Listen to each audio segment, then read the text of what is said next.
Alright, welcome back everyone. We are going to be into Game 2 between Kowi and Kinetic. Kowi taking out Game 1 with a nice Void Ray Zealot strategy that was pretty unorthodox compared to the normal Void Ray cheese. Like, it wasn't a cheese, it was more of a standard kind of play, not an all-in, which is good to see.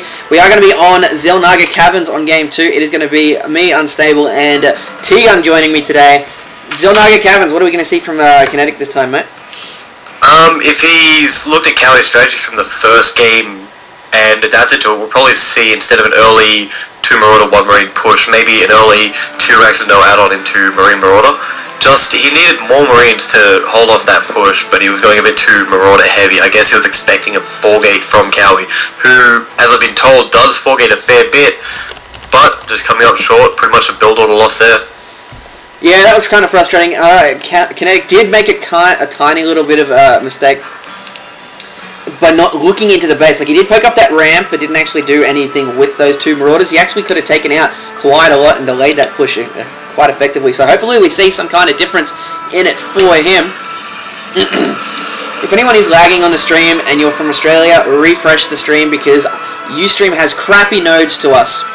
It is the same as everyone else.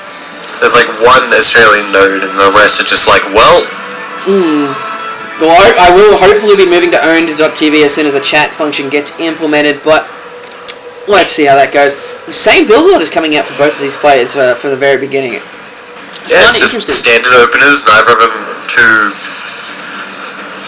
I guess you could say, fancy, but I think this favours Kinetic more than it does Kowi if Kinetic does read the situation properly and go for something like a free Rex timing push or a Ghost timing push. Yeah. Well, I don't know. I don't see Kinetic as an all-in type of player. Like, he does it occasionally, but that's usually with the proxy proxy barracks and things. But he is getting his orbital command now, so it's just really standard stuff from him. He does have a scout. I'd like to see his SCV hang around in the base a little bit longer. It's okay to lose your SCV to a Stalker if you get that extra 10 to 15 second scouting information. Like, really, you want to see the second building. Yeah, you want to see the second building, or at worst case scenario, you want to just stall the production of the second building. A lot of players will wait until your scout's gone before they place that, and that can really screw up some timings. Like, as the game gets more progressed and we get more tighter build orders, that's going to be huge down the track. But anyway, so we do have a second round. SCV just smacking on the pylon. We do have 2 Marines out instead of the 1 this time for Kinetic before the Tech Lab went down, so I think he's adjusting it a little bit. In the meantime, the SCV is running away from the Stalker. Unfortunately, it will not get... Oh, it could get away because it does have a decent head start. But we have the bunker at the front of the ramp for Kinetic. Couple of Marines. We're probably going to be seeing a reactor on that second Rax. He's got 2 gases going now, so that's going to be a very tech-heavy build. And we do have a Twilight Council coming in from Kowi, so we're going to be seeing some Blink Stalkers. I'd rather see Charge Zealots and Blink Stalkers. Blink Stalkers aren't that great against Marine Marauder, purely because against Marine, Stalkers are pretty break-even unless you can micro them really well and get all the shields back. And against Marauders, as everyone knows, Marauders just kind of melt away Stalkers. So I'd rather see something like early High Templars or Charge Zealots, as Charge Zealots just tear up Marauders. As long as you get Kowi is from New Zealand. Get a decent surround on them. Kowi is from New Zealand, so we'll probably see a Dark Shrine. Oh, there we go. Dark Shrine. Speaking of Dark Shrines. Yeah. That's kind of good.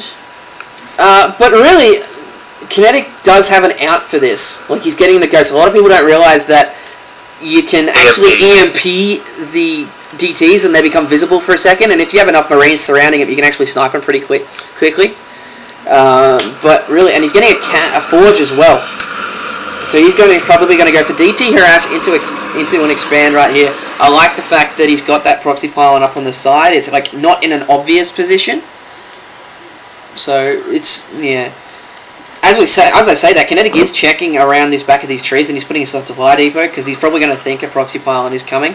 I've seen this metagame advance a little bit because originally Protoss would just put the pylons right here, and then everyone started checking there. So Protoss are starting to put their pylons here, which no one checks, and eventually people are just going to have a walk around the whole ring. It's kind of funny. Yeah, they'll just have a walk around or just completely wall off that grass and try and create a pseudo-destructible rocks type scenario where they put a barracks there or something. Yeah, definitely. But really, this is kind of annoying. Here we go. We got 3 DTs coming up to the main. He's only got one command. Oh my god, he doesn't have enough. The ghost just got enough for an EMP, but he doesn't have enough for a scan. This could be game over right here. Oh my god, this is gonna be game over right now.